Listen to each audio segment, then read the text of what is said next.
Bonjour et bienvenue pour cette deuxième partie de la visite. On va continuer avec la haie fruitière, la haie brise-vent et champêtre et la grande mare des biodiversités qui se trouve en dessous. Si vous n'avez pas encore vu la première partie, je vous conseille de la voir d'abord, au moins le début, et ça vous permettra de comprendre mieux cette présentation. Et ensuite, pour cette vidéo, comme dans la première, j'ai mis les chapitres en dessous, ce qui vous permettra d'aller directement sur les parties qui vous intéressent le plus si vous souhaitez. Voilà, donc merci de vous abonner à la chaîne et appuyer sur la cloche pour être notifié lorsque je publie une nouvelle vidéo. Merci et bonne visite. Il y a de la hulotte? Ici on a de la hulotte, mais on a de l'hait frais. Il faudrait que je mette des nichoirs à lait frais dans la grange. Bah ouais, ça serait Qu'est-ce qu'on a? Par contre, ça, il y en a qui vont flipper hein, quand ça crie. La chouette, Ça, tu vois, moi le soir quand je viens ici, de grande envergure, tous les 10 mètres, et en intercalaire, on a mis du plus buissonnant. Bon, il y a les petites pêches de vigne qu'on a mis un peu partout. Pêche, brugnon, ça on les a mis dès la première année, c'était sympa. Et puis maintenant, au bout de 3 ans, tu vois, ça commence à donner des fruits. Les vignes, ça va commencer à donner cette année aussi. Les vignes, vous avez mis là sur la clôture. Et quel arbuste vous avez mis entre les arbres, entre les fruitiers?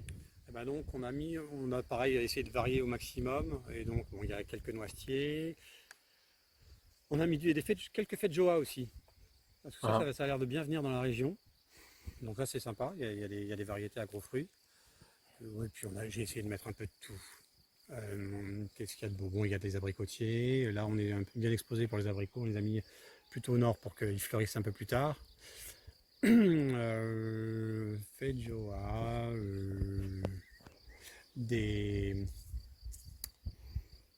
cornouillers mâles, cornus mas. Ça fait des fruits assez gros comestibles. Ça c'est rigolo, c'est des Eleagnus, le goumi. C'est un truc qui donne Goumi du Japon. beaucoup en permaculture. Ça donne de l'azote. C'est lequel? Celui-là, juste. Oui, c'est pareil, il chlorose un petit peu. Et vous avez déjà mangé? Ouais, c'est marrant. C'est marrant. Ça fait des petites billes, pas grand chose, mais. Je sais pourquoi pas vu. Les Eleagnus, on en met plein les haies. Ça me dit rien. Il y en a Ah oui, les Agnus qu'on met dans les. Là, c'est les Ebingei. C'est le petit boulot rouge et orange là? Ouais, c'est ça, ça fait une. Non, c'est marron, marron de l'extérieur, à l'intérieur c'est rouge-rose. Ouais. Mais tu verras, tu connaîtras. Mais après, c'est un frère quoi. Une C'est notre de la même famille quoi. Les Agnus. Tu vois ici aussi, c'est pareil, il y a plusieurs nachides et. Quoi d'autre? Je me suis amusé, tu vois, quand c'est bien frais, j'ai mis du réfort. Des fois je mets des choux, de l'oignon sauvage, je mets des mérocales au pied des arbres. Tout un tas de trucs qui justifient que je mette un peu d'énergie là-dedans. Beaucoup de cassis. Beaucoup de cassis. C'est bien très bien ici. Alors, vous les plantez de façon dispersée ou à un endroit spécifique? Au pied des arbres. Bon, il y en a sur les banquettes. Mais j'en ai mis au pied des arbres, tu vois, j'en ai un peu partout. Tu sais, en hiver, tu cueilles, quand tu tailles tes cassis, c'est ça, c'est un petit chion de cassis. Ouais. Et ça, c'est des pommes d'amour, comment ça s'appelle. Ça donne des. Ça fait des petits coins, tu sais, c'est de la même famille que les coins. D'accord. C'est des pommiers d'amour, ça fait des fleurs très colorées au printemps.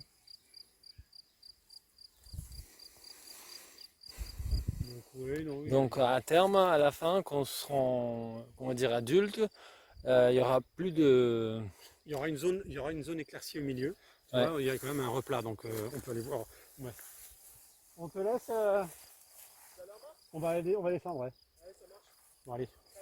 À tout à l'heure. Il y a quand même une zone plate. Que vous avez prévu de faire de la culture, mais donc finalement là, vous laissez. Pour l'instant, l'année dernière, on avait fait de la culture sur 400 mètres carrés. Donc pommes de terre, oignons, maïs. Puis là, cette année, on va changer un petit peu. Il y a encore de l'oignon là, mais bon, c'est un peu enherbé. Ça va être récolté, puis après, on verra ce qu'on fera. Mais il y a quand même un repas là, donc qui nous permettrait de travailler. Et éventuellement de travailler le sol aussi.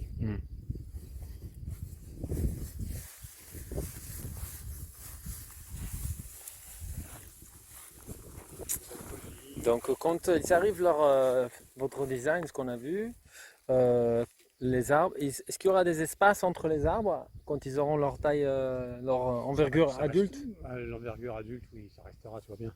On a vraiment vu large. Et comme on a intercalé avec des petits buissons, en fait, les grands arbres, ils sont systématiquement à plus de 10 mètres l'un de l'autre. Donc, ça laisse largement la place pour intercaler du buisson de 2-3 mètres de diamètre. D'accord, donc c'est la raison principale pour laquelle vous avez bien espacé, c'est pour pouvoir planter quelque chose au milieu Non, ou donner le maximum d'espace pour l'arbre. c'était de donner le maximum d'espace pour l'arbre et puis pour pas faire un verger, on avait de la place. Donc le but n'était pas de serrer très fort. Hmm. Donc donc là on va, là on a c'est un bigarreau. Figaro et là à côté, Là à côté c'est un petit noisetier. Tu vois, des pêches de vigne, tu vois, c'est pareil, ça pêche de vigne. Il a besoin de faire sauter des fruits, trop. Et tu vois, même là, ce fruit-là, il est déjà flétri. Ça tombe tout seul. Il faut éclaircir. Quand il y a des fruits doubles comme ça, tu les fais sauter. Là, tu donnes une pichenette, ça saute. Il y a quand même beaucoup de choses. Bon, là, en plus, il y a eu de la clope au printemps. Mais donc, il faut faire sauter du fruit quand même beaucoup, parce que sinon, les arbres, ils sont trop sollicités. Ils sont encore petits, hein, ça reste encore des petits arbres. et là encore Ça, c'est la carde pour occulter l'herbe. Oui, pour occulter un petit peu, tu vois, l'hiver, je mets un peu de... des fois, je bâche un petit peu, je mets un petit peu de févrole. Févrole, d'accord. Févrole pour amender un peu le sol. Tu le sèmes comme ça, tu le jettes? Oh non, il faut l'enterrer, la févrole. Donc, il faut gratter un peu, ça permet de travailler un petit peu le sol, éventuellement en remettant une couche de broyat par-dessus. D'accord. Donc tu vois, quasiment systématiquement un pied de consoude au pied de chaque arbre. Et si je voulais vraiment pas m'embêter, je mettrais de la consoude, on la voit bien la consoude. Ah ouais. J'essaie de montrer sur la caméra. Ouais. Hop. Et puis alors ça, c'est les bourdons aiment beaucoup. Ouais. Mais si je voulais pas m'embêter, j'en mettrais un peu partout au pied des arbres. La consoude. Parce que en plus l'intérêt c'est que quand ça fond en hiver, ça brûle un peu les herbes concurrentes autour. Donc moi je trouve ça intéressant. Ça prend la place et puis ça meurt. Quand ça meurt, ouais, et je sais pas pour quelle raison. Est-ce que c'est une raison chimique C'est son d'excès cycle. d'azote? C'est un cycle. C'est un cycle et puis c'est le froid c'est comme les herbes, j'imagine. Voilà. Ça provoque quand même une brûlure sur le sol, sur les herbes autour. Donc je trouve pas ça inintéressant. Puis de toute manière, l'intérêt de la consoude, c'est que ça va te chercher notamment Des minéraux. Ouais, les minéraux, je crois que c'est du phosphore. Phosphore et d'autres. Oui, ça accumule des minéraux qui sont très... en profondeur, ça le redépose en surface et donc ça favorise les arbres. Comme on a en hiver, comme c'est quand même une plante de printemps, qui vient à un moment où il n'y a pas trop de compétition en eau, je pense que ça ne fait pas de problème pour les arbres. À cette époque-ci, ça va péricliter parce que donc elle peine de la sécheresse. Donc moi, c'est vraiment une plante que j'aime bien. Ouais, elle pousse bien s'il a assez d'eau et elle pousse très bien. Celles qui sont vraiment dans les endroits où il y a de la fraîcheur, voilà, là, elle est bienvenue. La vigne et encore consoude. Donc ici c'est pareil sur le terrain. Bon, ici c'est de la prairie de fauche, mais on a quand même voulu se faire un coup de vent pour les vents d'est. Donc l'est c'est là-bas. On a fait 3, 1, 2, 3, 4.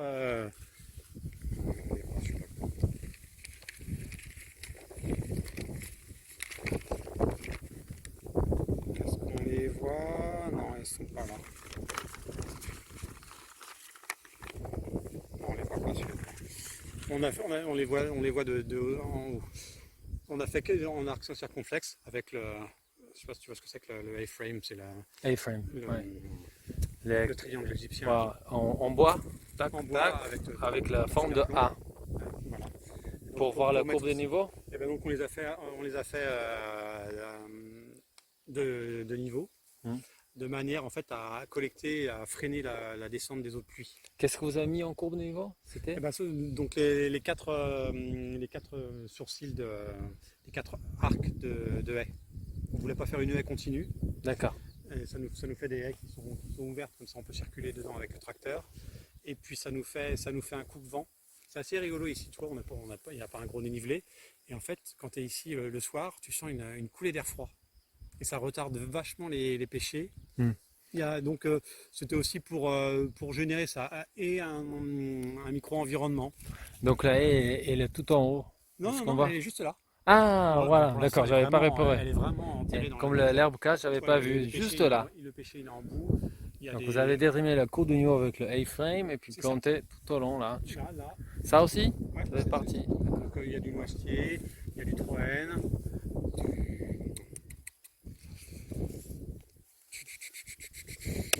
Celui-là? Ouais, ces grosses feuilles là. Noisetier? C'est un... Ah, ça ne me revient plus. Bon. Et puis il y a du fusain, il y a des différentes... C'est des arbres, des rhamnus là-haut, des arbres indigènes. D'accord. Et comment vous avez choisi du coup la haie? Pour choisir les espèces. On a fait appel à une association locale qui plante justement des haies avec Indigènes. essence indigène. D'accord, c'était ça. Et du coup, quelque chose oui, qu'on peut bien planter dense. Bon, on les a plantés pas forcément très denses, mais bon, là, on les a plantés à 1 mètre, 1m50 chacun, et puis donc, ça va nous générer quand même, c'est censé nous générer un peu de fraîcheur. Voilà, c'est pareil, c'est un petit cerisier canadien, là. Comment ça s'appelle déjà? Le ragouminier. Ragouminier. Ragouminier. D'accord. Tu vois, il y a un pêcher, un ragouminier, avant qu'ils se fassent de l'ombre l'un l'autre, il y a le temps. Énormément de fruitiers. Beaucoup de Voilà, diversité. Le poirier, il s'était fait taillader à 20 cm par le lièvre la première année. Donc celui-là, il a 4 ans, comme les autres. Ah, Et c'est un poirier celui-là. Ouais. D'accord. Il a 4 ans. Mhm. Mais bon, il a fourché dès le début. Bon, bah, je le laisse pousser comme ça. Hein. Mhm. Ouais, c'est pareil, je mets des artichauts maintenant au pied. Des artichauts, des blettes. Mhm. Un petit pêcher qui pousse à côté. Petite guilde là. Ça fait des petites guildes, voilà. Ça fait des petites guildes. Là, j'avais entouré parce que les poules venaient gratter sinon.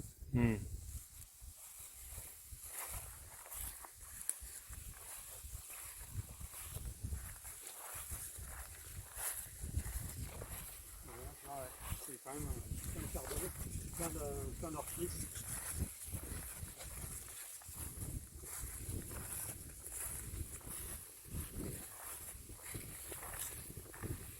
Ça c'est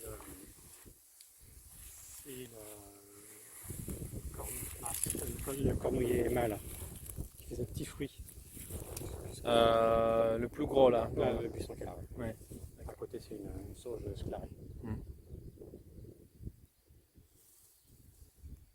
Le cornouiller mâle, t'as dit. Cornouiller mâle. Et ça donne comment les fruits? Ça fait des petits fruits gros comme le doigt.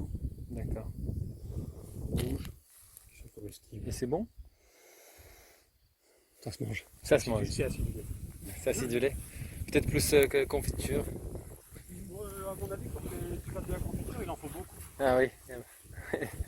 Donc c'est pas à mon avis des arbres qui donnent fort. Et tu vois, bon là le petit fait de Joa là, il commence juste à s'installer. Ah oui, à droite des artichauts. Sous l'artichaut, ouais, sous la carde. D'accord. Ah mais c'est super. Hein.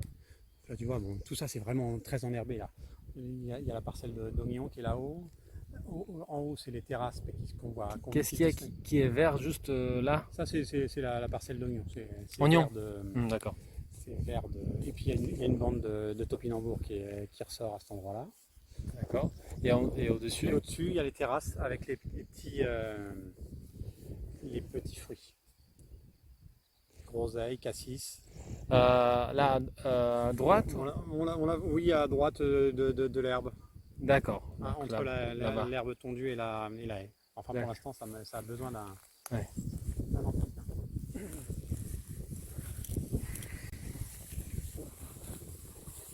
Quand les arbres se plaisent, celui-là c'est pareil, tu vois, c'est un Williams rouge, Poirier? poirier. Fort Williams rouge. Mais tu D'accord. vois, il a 4 ans, il pousse très bien, quoi. Il est Ouais. même un peu chargé, tu vois. Peut-être qu'il faudra même que j'éclaircisse un peu, sinon la branche, elle risque. Ou alors que je la soutienne, en tout cas. Que je la Je vois que tu l'as déjà soutenu un peu. Bah là, c'était pour l'écarter, mais là, maintenant qu'elle est chargée, bon, naturellement, c'est comme ça que ça se passe, hein, un poirier. Hein, ça poisse une Ça, fois ça les arc, fruits. ouais. Ça arc naturellement. Tu vois, là, il y a du vent quand même, donc ils sont fins. Hein. S'il y avait des coups de vent un peu forts, le risque, ça serait que ça les fatigue. Mais enfin, ils tiennent. Là-haut, c'est un Williams blanc, enfin jaune, À côté du poteau à électrique. côté du poteau électrique. Ah, il Ça, c'est des arbres il pousse vers le.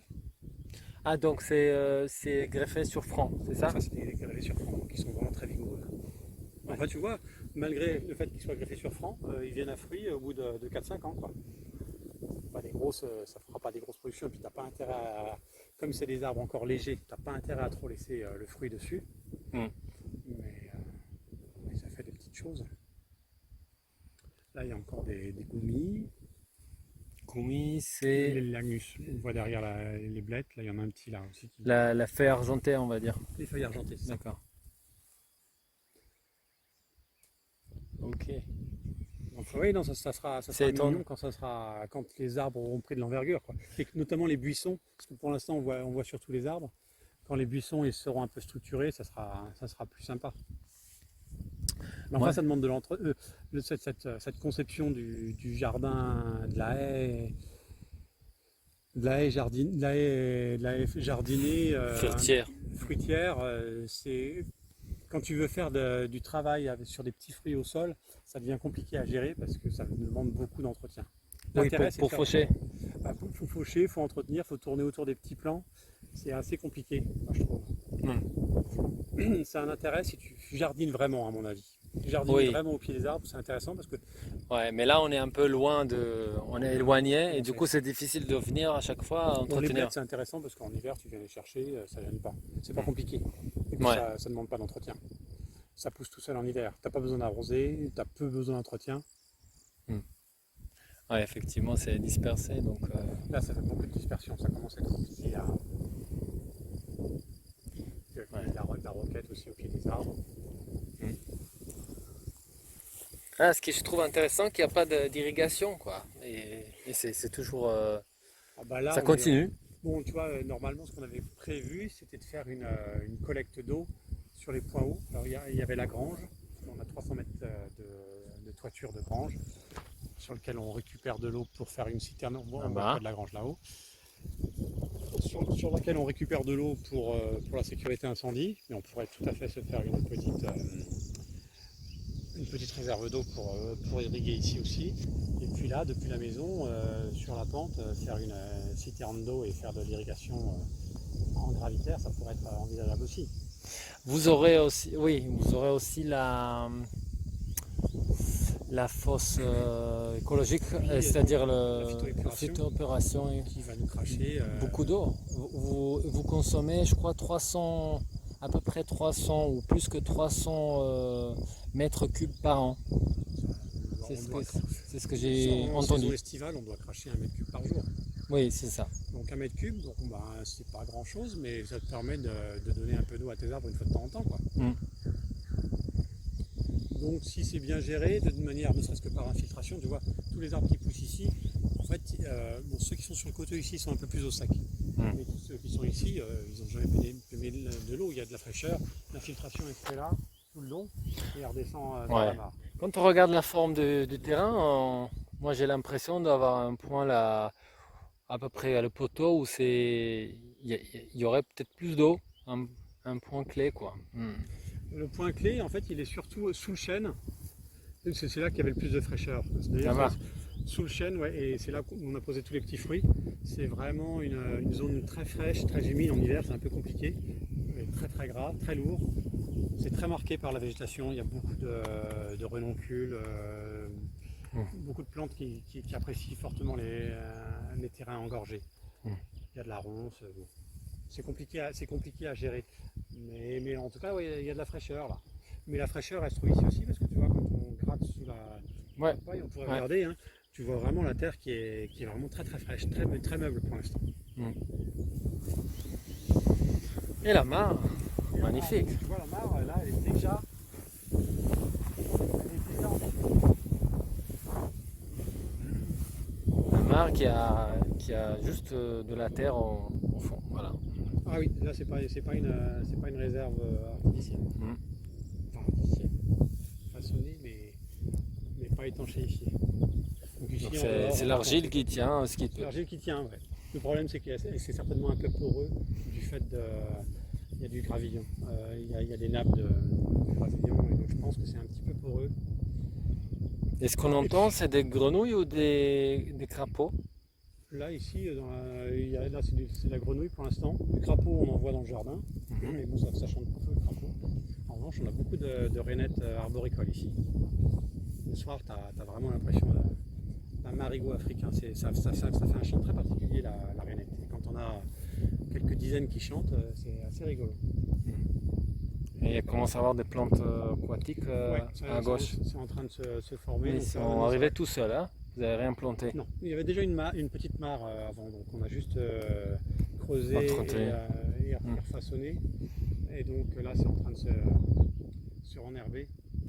Les canards commencent à venir, la faune commence à venir. Il y a des couleuvres, c'est chouette. On voit vraiment de la faune arriver, les libellules reviennent. Alors que la mare qu'il y avait avant était très enherbée, donc elle perdait son eau dès le printemps. Et c'était pas suffisant pour avoir des bêtes, alors que là maintenant ça fait vraiment un abreuvoir. Il y a le grand gibier qui vient, il y a les piafs, tous les oiseaux, les guépiers, tout ça qui viennent boire. Ouais, non, ça commence à devenir riche. Est-ce que vous avez pensé à mettre de la massette? C'est ce qu'on voit là, des roses aux massettes. C'est ce qu'on voit. Ouais, c'est de la massette. Ah super. Petite massette. Qu'est-ce que j'ai mis? J'ai mis quelques touches de phragmite pour favoriser l'implantation des petits oiseaux. J'aimerais bien avoir des poules d'eau, des choses comme ça. Les canards aussi aiment bien avoir de la végétation. Pourquoi tu me parles de la massette? Ah, c'est juste j'ai connu cette plante parce qu'elle a de l'utilité, quoi. Pour? Je sais qu'il y a une partie de la fleur qui est comestible. Ah ouais, Et après, ça fait beaucoup de masse, de biomasse. de biomasse Tu peux la retirer que tu peux retirer. Et puis, il y a des utilisations, ouais. C'est assez intéressant. Beaucoup de biomasse. Bon, tout est intéressant, ouais. Qu'est-ce que j'ai encore appris sur cette plante? On la tressait aussi, on la vanait. Hmm. On peut faire des paniers en feuilles de massette. Voilà, tu vois. Pareil en extérieur, on a planté pas mal. Donc là, il y a des noyers qui font des gros arbres à terme. Donc ceux-là, on les a posés en dehors du design. Donc ça pousse, ça vient bien ici. Il y en a encore en bas, il y en a plusieurs là. C'est le suintement frais. Ça, c'est les petits cognaciers. Je mets toujours des topinambours. Oui, je vois.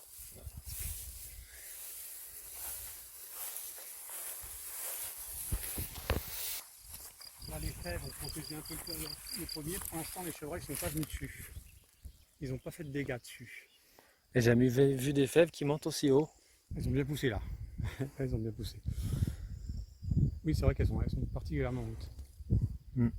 Donc Tu vois, typiquement, elles là- arrivent à un 50. Un 50. Ouais. Incroyable.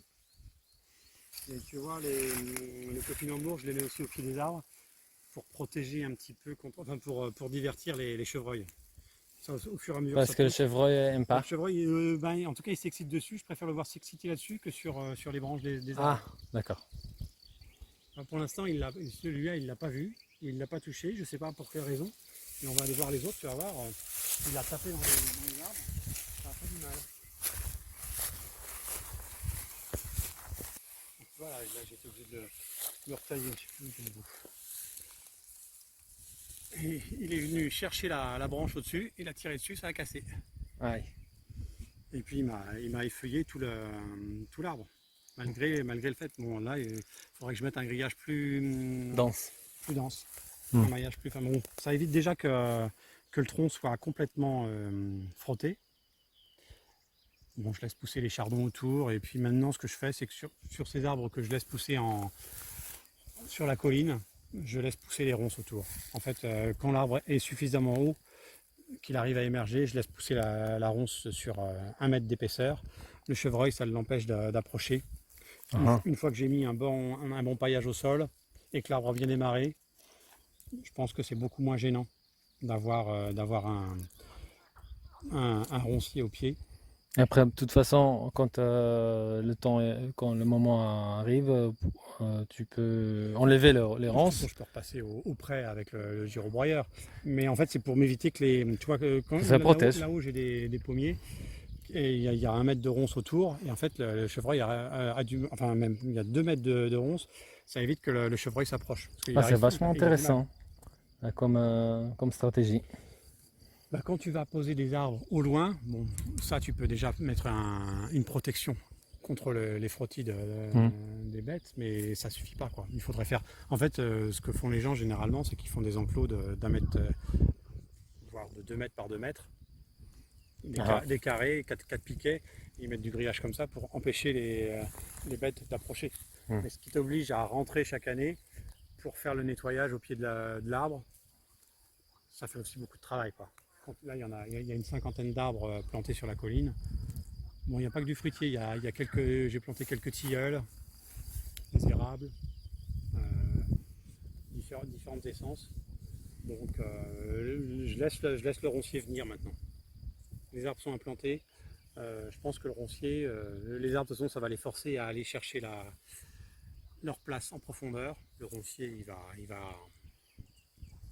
il va faire un peu de compétition en surface, mais quand l'arbre sera poussé de manière, son ombre va éclaircir. Et puis quand le tronc sera suffisamment fort et les branches suffisamment hautes, ça sera un peu moins gênant, sauf s'il y a du cerf, là ça sera encore un autre problème. C'est pareil, tu vois, j'ai laissé pousser le rosier autour. Bon, tu vois, il y a encore de la consoude. Bon, le problème c'est que tu vois, la première année, je m'étais amusé à foutre alors je mets de la mélisse aussi, souvent au pied des arbres. Et je m'étais amusé à mettre des cassis, mais à force de trop en mettre au pied des arbres, tu finis par être embêté. Ça fait beaucoup d'entretien. Donc finalement, maintenant, je laisse pousser les chardons, tout ça. Et là, il est beau. C'est pareil, tu vois, c'est un kaki qui a 4 ans. Pousse bien. Ah, il pousse bien, ouais. Il pousse bien. Une fois qu'il va générer son ombre, c'est lui qui va faire la compétition. Et la consoude encore. Et le rosier sauvage? Ça, c'est du rosier sauvage. Le sauvage, au moins les fleurs. Tu vois, le fusil encore. Ah non, c'est vraiment un problème. Il va falloir que je revienne là-dessus. Le chevreuil? Le chevreuil, ouais. Ouais. Il est venu abrutir un peu tout. Alors, ce que je fais aussi, c'est que maintenant, sur ce grillage, je mets en hiver, je taille du prunelier, là, de l'épine noire, et je le mets sur le grillage. Et tu vois, finalement, c'est ce qui protège le mieux contre le chevreuil. Il approche son petit museau et il se pique le nez dessus. Ouais. Donc au moins, le cerisier, il se sauve un peu. Mais là, ils sont pas mal. Tu vois, ça les a pas empêchés de se mettre sur leurs pattes de derrière et d'aller chercher au-dessus du grillage. Ouais. Puis alors, il y a le chevreuil et il y a certainement le cerf. Bon, là, ça va reprendre, mais bon, bah, c'est dommage, ça les fatigue, ça les abîme. Puis ça les force à redémarrer du bas, ce qui n'est pas l'idéal. Mon but, ça serait que justement, ils fassent une tige haute.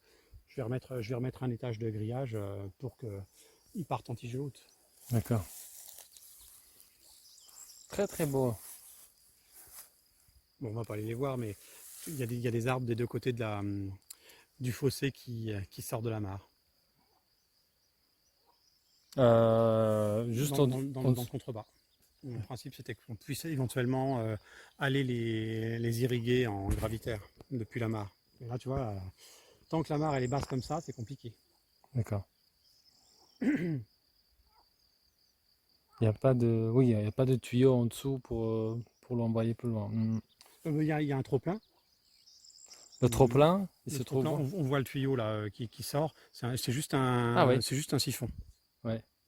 Et du coup, ça descend et ça passe de l'autre côté. Ça passe de l'autre côté. Ça passe. Donc C'est juste un trop-plein, un tuyau qui est vertical avec un coude en dessous, qui a été enterré. Non, et donc, et on peut le basculer quand le comme ça. niveau, non, quand le niveau monte, ça passe au-dessus. Ah, il fixe, on peut Il est pas, fixe. on peut pas. On pourrait mettre un système. mais Oui, de toute façon, comme ça, qui fait comme ça.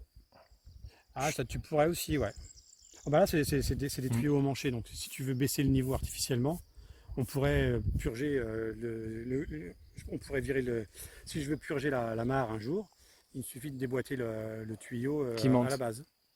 Ouais. Et on obtiendra la vidange totale de la mare. Mm. Si on veut faire de l'entretien, mais là tu vois, on n'aura pas besoin. Si cet hiver on veut faire de l'entretien parce que les ronds ça commence à revenir sur le bord de la mare, il faudra passer un coup de gyrobroyeur, même si tu veux un peu enlever la biomasse de toutes ces massettes, de tous les joncs qui poussent autour des ronces, des chardons, des massettes, pour pas que ta mare elle se garnisse trop vite de déchets végétaux. Ben, l'hiver, tu peux, quand elle est à sec, tu viens la faucher et puis tu enlèves la matière.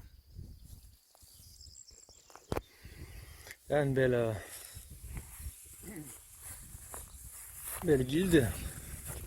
Voilà, c'est une guilde, tu vois, l'année dernière il y a beaucoup de chardon.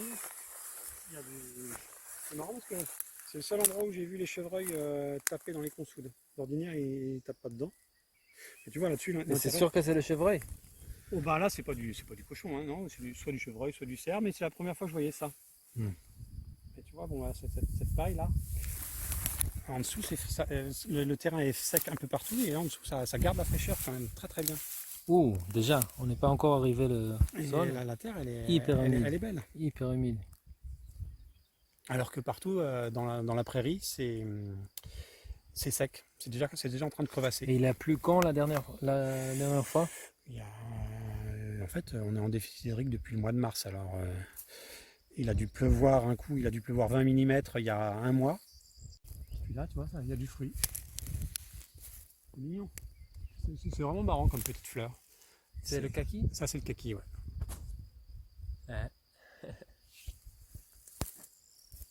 Le kaki, c'est ce qui marche le mieux apparemment pour l'instant. Et quelques pommiers Bon, bah, aussi. Les pommiers, les premiers, ils vont donner cette année. Ouais. Les cerisiers, ça a gelé. On a eu une gelée il y a un mois. Il a fait -8, ça a gelé tous les fruits. Pas beaucoup de fruits. Mais on a des pommes, quelques poires. Cassis. Bon, le cassis, il y en a aussi. Et fèves. Ça, c'est de la févrole. Févrole. Topinambour. Ouais, il y a toujours des Consoude. choses. Et ça, c'est du sauvage. Ça, c'est du charbon sauvage. Mm. Mais tu vois, c'est pareil. Paradoxalement, il y a des zones qui sont très sèches. Et cette zone-là, elle reste fraîche aussi. Parce qu'on le revoit, on voit de la reine des prés. Ces fleurs blanches, là, c'est de la reine des prés. Et ça, c'est pareil. C'est intéressant en permaculture de faire un petit peu de botanique. Pour diagnostiquer un peu la nature de ton sol, ou au moins la nature de ton humidité de sol. Et la reine des prés, c'est une plante qui vient dans les zones humides, dans les prairies humides. Donc ça a beau être en apparence assez sec, en hiver c'est des sols qui sont très engorgés. Donc tu vois, c'est aussi la raison pour laquelle on a des sols. On la voit pas beaucoup, mais on voit que c'est là. On voit pas, mais en tout cas la reine des prés, elle vient ici, elle vient pas là-haut. Donc c'est intéressant d'avoir cette plante comme indicatrice. C'est des plantes indicatrices. Mais cela dit, tu vois, ce chardon, on le trouve un peu partout. Alors lui, c'est pas vraiment un indicateur. Il vient à la fois sur les sols secs et sur les sols un peu engorgés. Il y a de tout. Mais il y a quand même quelques plantes qui marquent un petit peu. Et puis c'est marrant, sur ces terres argileuses, qui sont très très sèches en été, finalement c'est des terres très engorgées en hiver, et il y a toujours de la cardère. La cardère qui est une plante qui vient... C'est tout ça? Les cardères, c'est ces grandes tiges vertes là qu'on voit. Ouais. Qui viennent vraiment dans des zones pareilles, hein, plutôt humides. Ah là, ça va être une belle... Bon là, c'est tout c'est tout le terrain qui a été Donc là, manipulé par le tracteur quand ils ont creusé la là, mare. ici, ouais. Mais là, tu penses que ça indique qu'il y a plus d'humidité? En fait, c'est marrant parce que tu vois, je te dis que ces terres sont très sèches et en fait, la quart d'air, chaque fois qu'on manipule le terrain, même dans la pente, il y a beaucoup d'endroits où la quart d'air revient.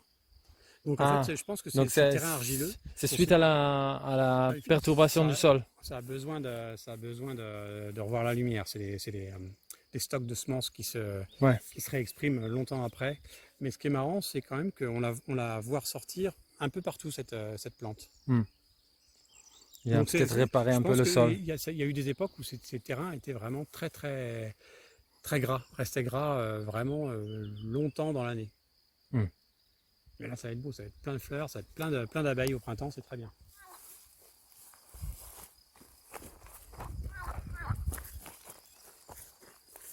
Ah, ça chatouille un peu des pattes. Tu vois, Et on a la main. Magnifique. Et on voit les pattes de... Alors là, tu vois, c'est... D'ailleurs, c'est certainement pas du chevreuil, c'est certainement du sanglier. Parce que là, tu as les deux ergots à l'arrière. Là, tu dois avoir des petites pattes de blaireau. Et ça, sanglier. Alors pourtant, l'autre jour, mais ouais, tu vois, je l'avais pas remarqué l'autre jour qu'il y avait les ergots. Parce que je me disais, ça se trouve, mais peut-être qu'ils sont venus. Je me disais que c'était peut-être du cerf, mais là c'est manifestement du sanglier. Ouais. Parce que si tu compares le chevreuil, c'est 2 fois plus petit. Donc tu vois, là il y a encore un bon mètre d'eau. Mais quand même, on est vraiment en grand déficit. Et pour vous, la mare, là, c'est pour la biodiversité. Il y avait aussi l'utilisation de cette eau. C'était quand même, il y avait 1000 mètres cubes de réserve et potentiellement on pouvait s'en servir pour le pomper, remonter de la flotte, aller irriguer. Ouais, c'est une réserve potentielle. Oui, de secours. De secours, voilà, même tu vois par exemple pour les arbres, de la faune, de la grenouille, du crapaud, ça fait des lieux, des sites de reproduction. Pour tout un tas d'auxiliaires. Et puis ça fait de la vie, c'est intéressant. Mais enfin, générer une zone de fraîcheur dans un paysage, c'est pas anodin parce que ça te permet éventuellement de faire quelque chose. Enfin, sans eau, on ne fera pas grand-chose. Ouais. Oui, potentiellement, on pourrait planter des choses ici. On pourrait planter des choses et éventuellement jardiner. Bon, ça commence à être loin de la maison. Mais si ne serait-ce qu'on voudrait avoir des animaux d'élevage, il nous faudrait bien avoir quelques points d'eau comme celui-là pour avoir une sécurité en eau pour les bêtes. Et la taille de la mare, à ton avis? Là, c'était pas énorme, il doit y avoir 700 mètres carrés. 700 mètres carrés. C'est pas grand-chose, je l'ai fait creuser un peu plus profond pour descendre à 2 mètres. Pour qu'on ait quand même un volume d'eau assez conséquent. Normalement, une mare, c'est plutôt une zone d'eau à 1 mètre de profondeur. C'est rarement profond, mais là j'ai voulu la faire assez profonde pour faire de la réserve en eau. Donc c'est 2 mètres au milieu, on va dire. Au milieu, près de la bonde, il y a 2 mètres, 2 mètres 50. Donc globalement, on doit avoir un petit millier de mètres cubes. Et puis la petite zone plate ici, tu vois, c'est simple. Le grand gibier, ils n'aiment pas généralement glisser sur une pente dans l'eau. Donc ils viennent plutôt sur la zone plate. Donc c'est ici que la vie vient se faire.